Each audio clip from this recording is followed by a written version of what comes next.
Mendung menyelimuti pagi di desa Kemangi. Suasana sungguh sayup dan sejuk. Sisa-sisa hujan semalam masih nampak membasahi setiap helai daun di pepohonan. Air pun masih menggenang dan membuat tanah menjadi becek. Warsi membuka matanya dengan pelan. Tubuhnya menggigil kedinginan. Ia menggeliat. Matanya tiba-tiba terbelalak. Ia mengingat kejadian semalam. Tapi aneh, ia tak lagi merasakan sakit di kemaluannya. Ia hanya merasa sangat lelah. Segera ia mencari suaminya, di mana Mas Anton, dan di mana ia berada. Warsi berusaha mengingat kembali, sejak kapan ia berada di atas kasur, sedangkan tadi malam ia terjatuh di lantai. Aneh, sungguh aneh.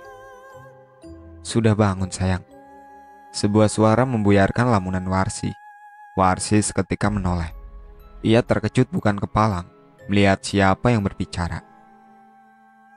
Suara itu, Mas Anton, ucap Warsi ragu. Ia memandang heran sosok di hadapannya itu. Anton balik bertanya, iya, ini Mas Dik. Kamu kenapa kok heran? Mas, tadi malam kan Mas sakit, terus pingsan. Warsi masih tak percaya, lelaki di hadapannya itu suaminya, Anton. Iya, kan habis berantem dengan makhluk jadi-jadian itu, kamu minta makan terus. Akhirnya kita berantem, terus Mas masuk kamar. Kamunya gak masuk-masuk. Mas khawatir, Mas susul kamu ke dapur. Kamunya udah tergeletak pingsan, Dek. Jelas Anton panjang lebar. Gak mungkin, Mas. Aku ingat semua kejadian semalam. Terus anakku mana, Mas? Warsi masih ngotot. Anak apaan sih, Dek? Mas bener-bener gak ngerti.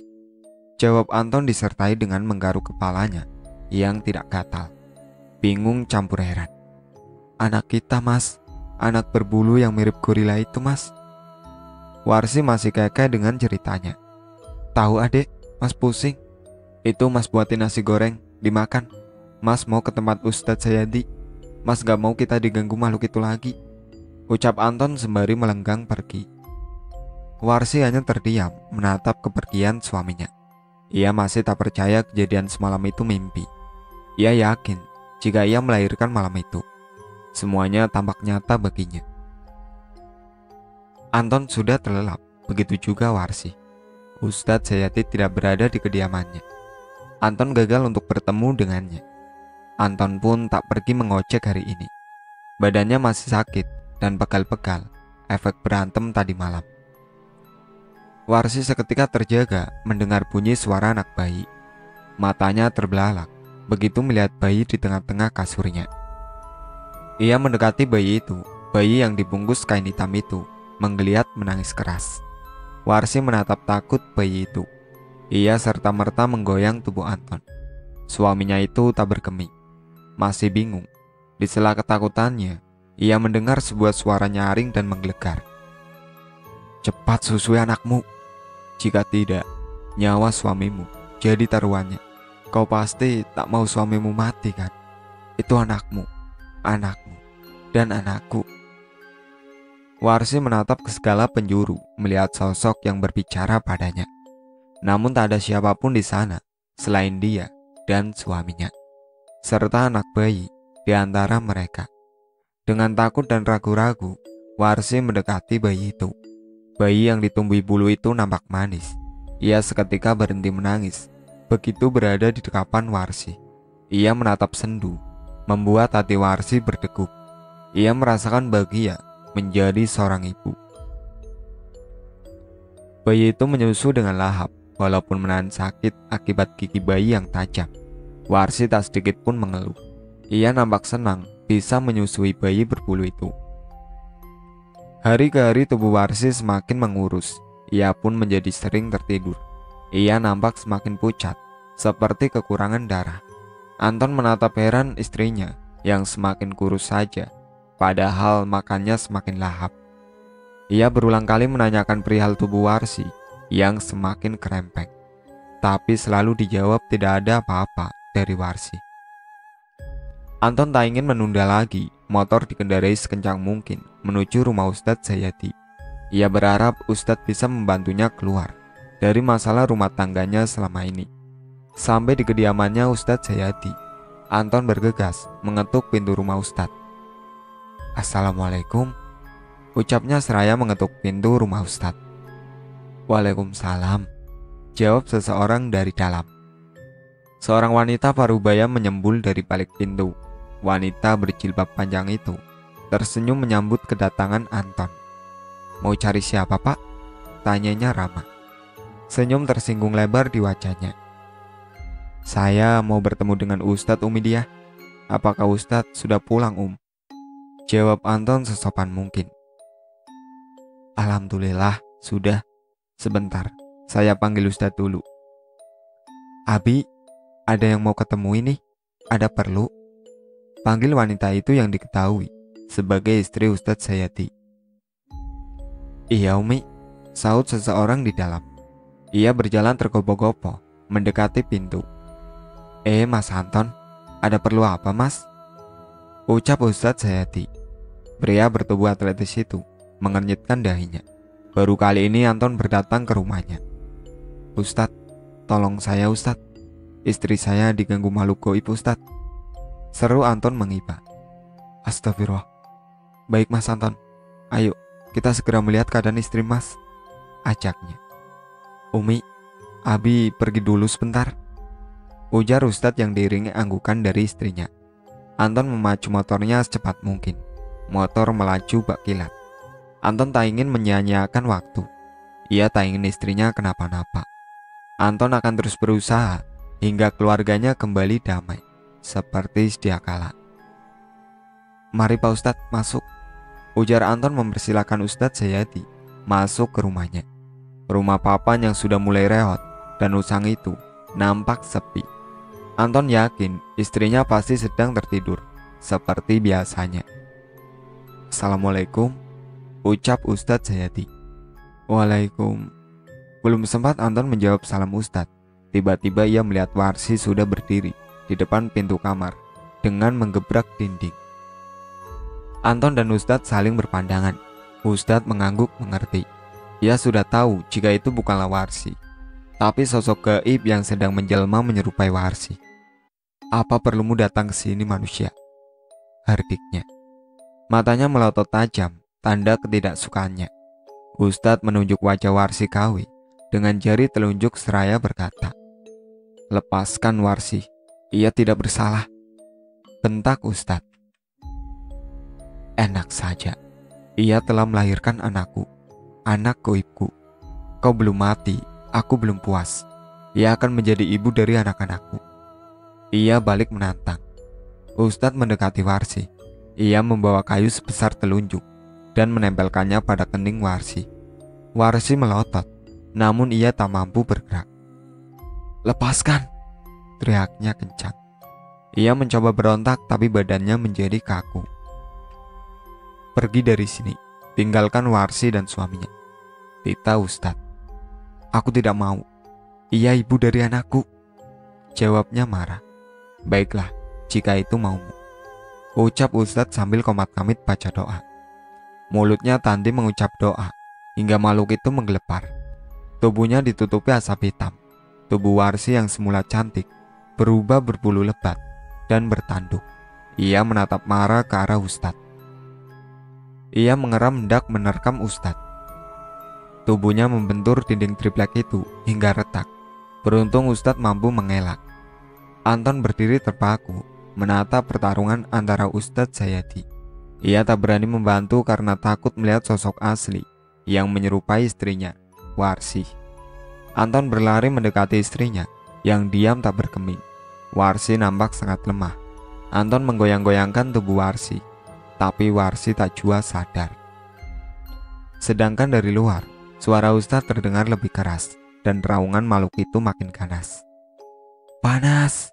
teriaknya. Dengan takut Anton kembali melihat Ustadz yang sedang berjuang. Asap mengelilingi ruangan ketika makhluk itu menggelepar di lantai. Bersamaan dengan hilangnya asap, hilang pula lah makhluk bertaring itu. "Alhamdulillah," ucap Ustadz sembari mengusap wajahnya dengan kedua tangan. "Alhamdulillah, Bagaimana Ustadz? Sudahkah kita terlepas dari makhluk itu? Tanya Anton. Begini Mas Anton, istri sampean itu sudah lama disetubui makhluk itu sampai punya anak. Raganya memang milikmu, tapi rohnya bukan milikmu. Jawab Ustadz.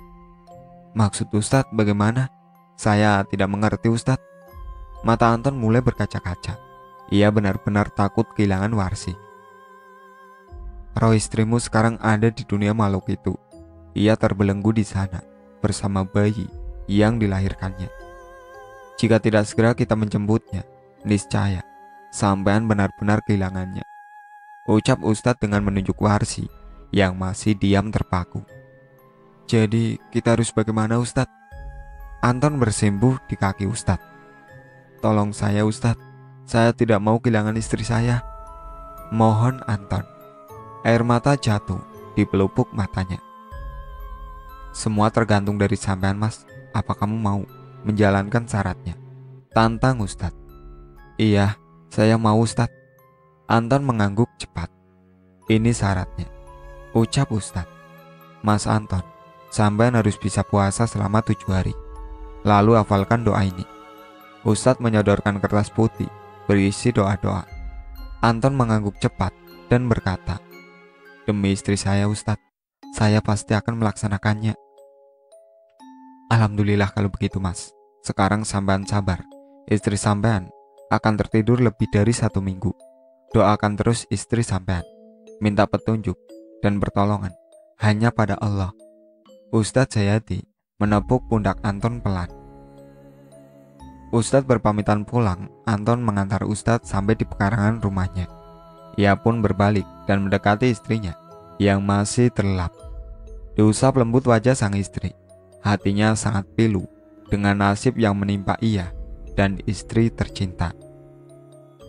Anton mulai puasa keesokan harinya. Selama ia berpuasa, ada saja gangguan yang menimpanya. Tapi dengan mudah Anton melaluinya.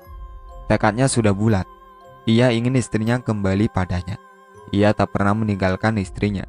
Dengan sabar Warsi dimandikan, walau dalam keadaan tak sadar. Setelah 1 minggu berpuasa, Ustadz datang ke rumah. Anton dengan sumringah menyambut kedatangannya. Bagaimana Mas?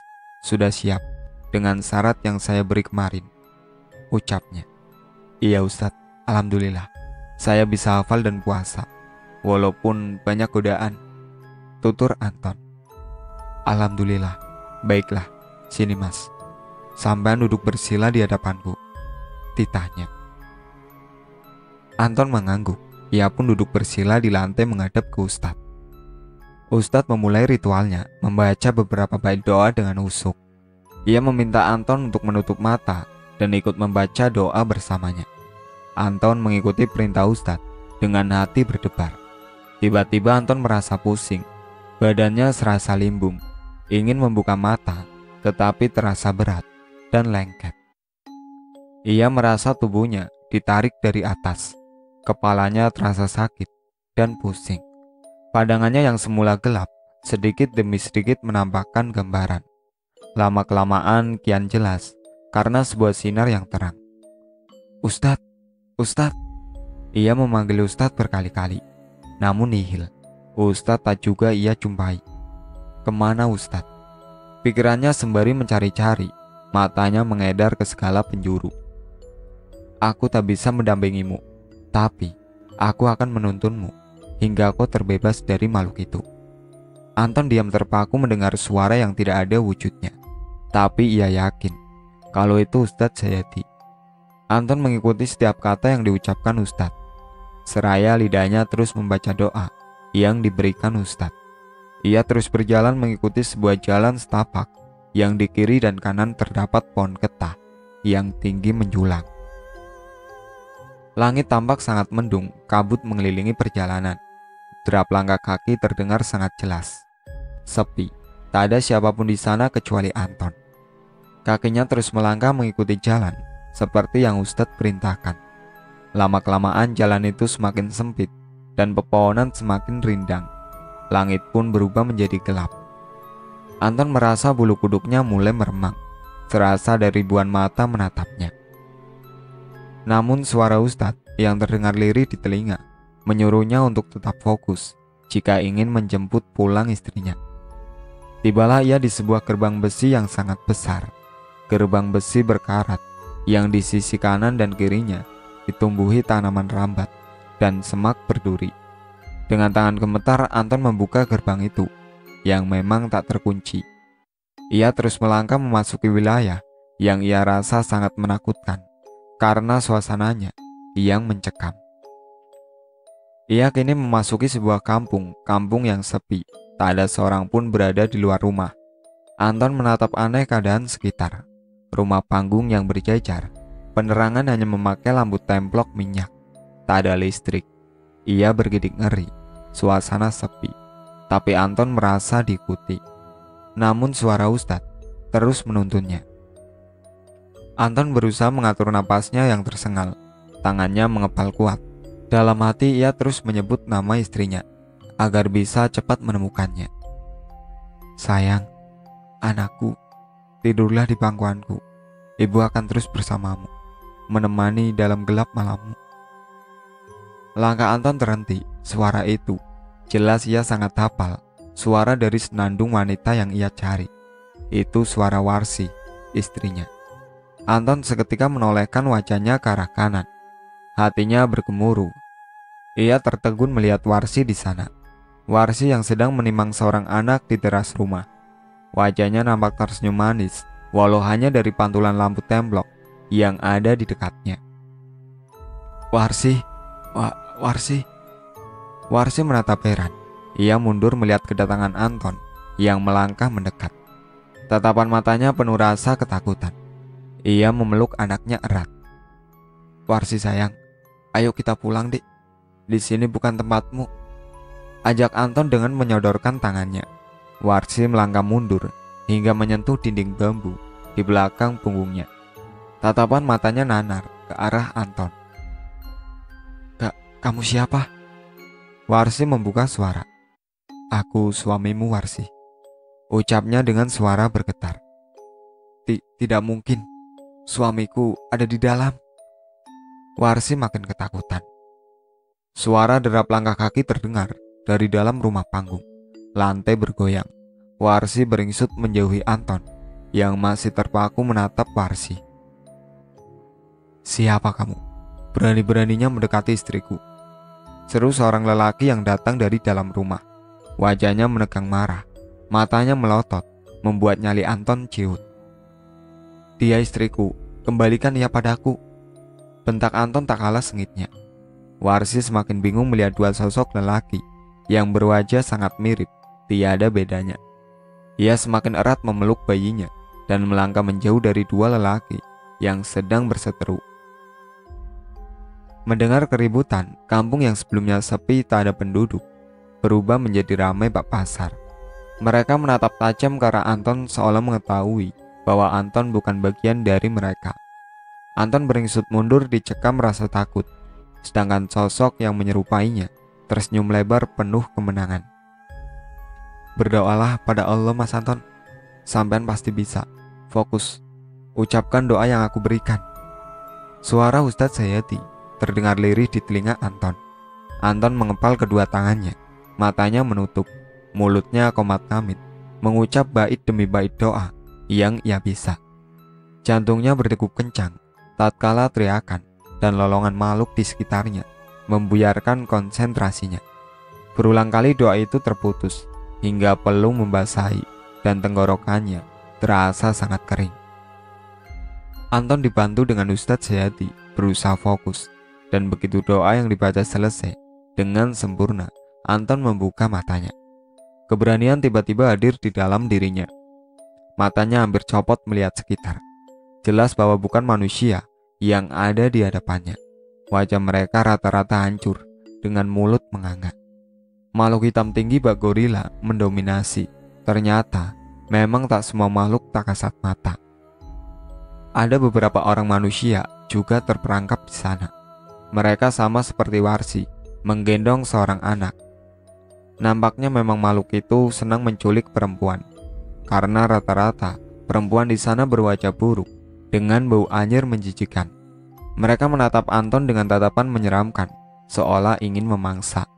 Warsi masih tegak terpaku sebelum Anton mengucap bait doa berikutnya dan menyebut nama Warsi 3 kali.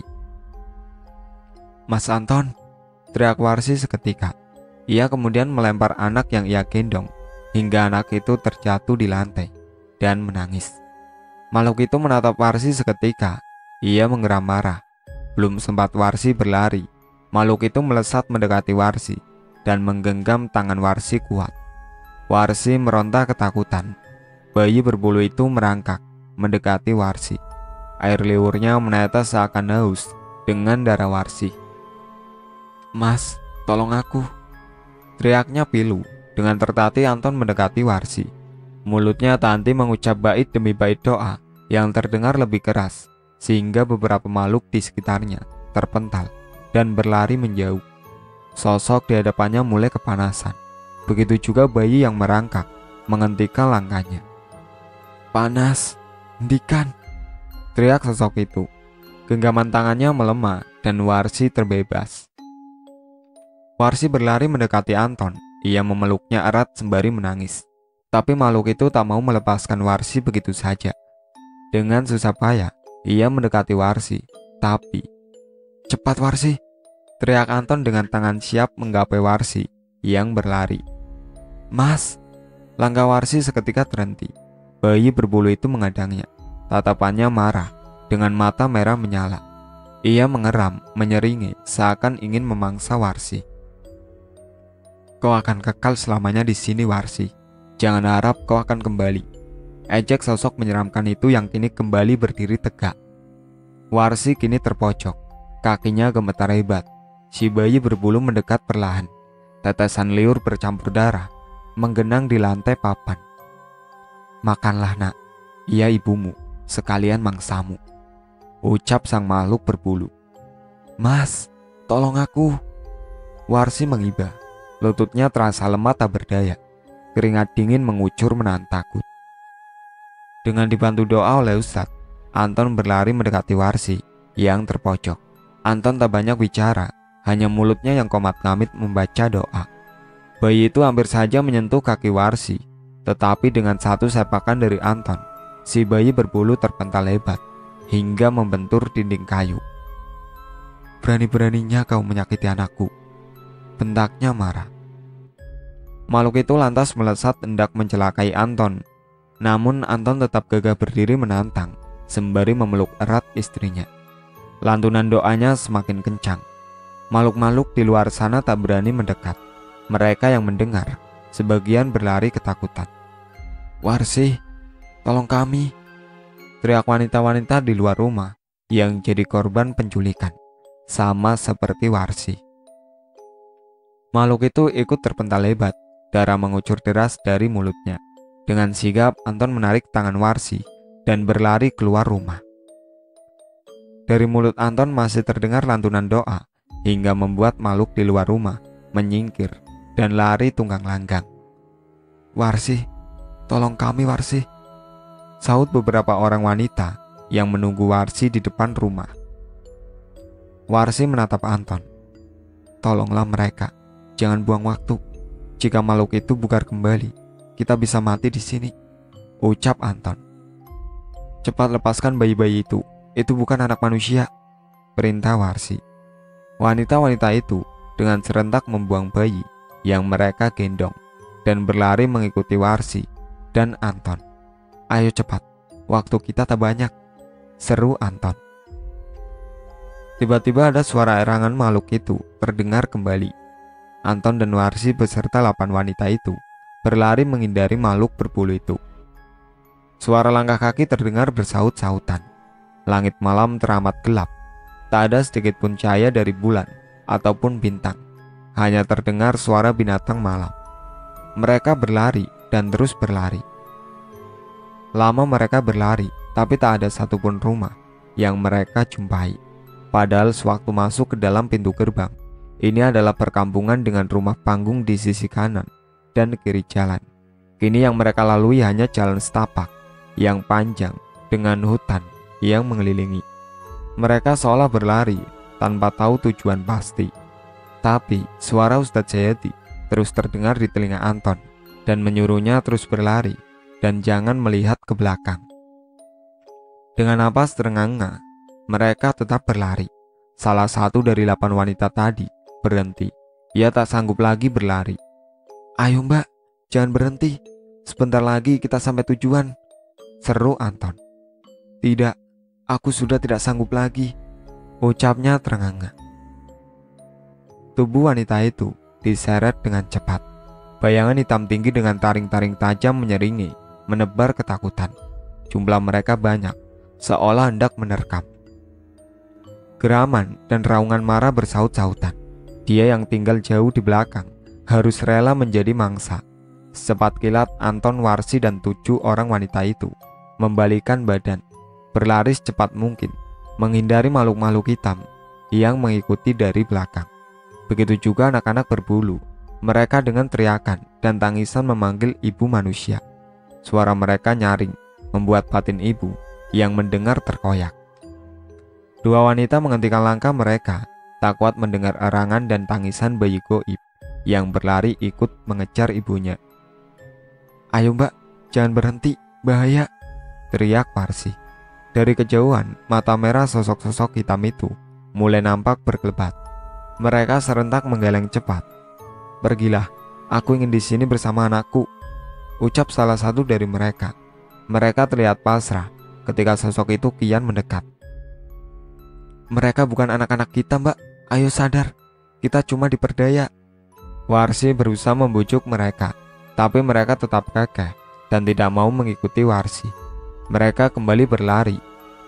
Angin malam yang semilir membawa teriakan nyaring kedua wanita itu. Entah apa yang terjadi pada mereka, Warsi tetap berlari. Ia ingin segera pergi dari tempat menyeramkan ini. Tinggallah Warsi dan suaminya, juga kelima wanita yang masih bertahan, walaupun dengan napas terengah. Belum mereka meniti hingga ke tanah. Deru langkah yang bersaut-sautan. Mereka tak ingin berhenti walaupun hati mereka menahan untuk kembali. Teringat kepada anak-anak yang mereka tinggali. Suara kaki mereka mengentak tanah yang mereka lewati. Pandangan mata mereka fokus ke depan. Tak banyak kata untuk menghemat tenaga. "Ayo cepat, aku sudah melihat seberkas cahaya di sana. Berdoalah pada Allah. Semoga kita bisa segera keluar dari tempat laknat ini," seru Anton nyaring. Sosok hitam masih terus mengejar. Mereka menunggu siapa yang tertinggal. Sinar cahaya yang awalnya kecil semakin membesar, membentuk sebuah gerbang besar. Cahayanya terang dan menyilaukan mata. Harapan mereka kian membesar. Semakin semangat dan semakin kencang berlari menuju cahaya. Hentakan semakin terdengar keras. Anton menggandeng Warsi melangkah memasuki sinar yang terang benderang, diikuti kelima wanita, masuk ke dalam gerbang pemisah. Sosok menyeramkan dan berbulu tak bisa masuk. Mereka terpental kembali ke alamnya. Setelah mereka masuk, perlahan cahaya itu mengecil, meredup, dan menghilang. "Warsi, Warsi, bangun sayang." Anton menggoyang tubuh Warsi pelan. "Mas, kita di mana?" Warsi mengedarkan pandangannya. Berulang kali ia mengucek matanya.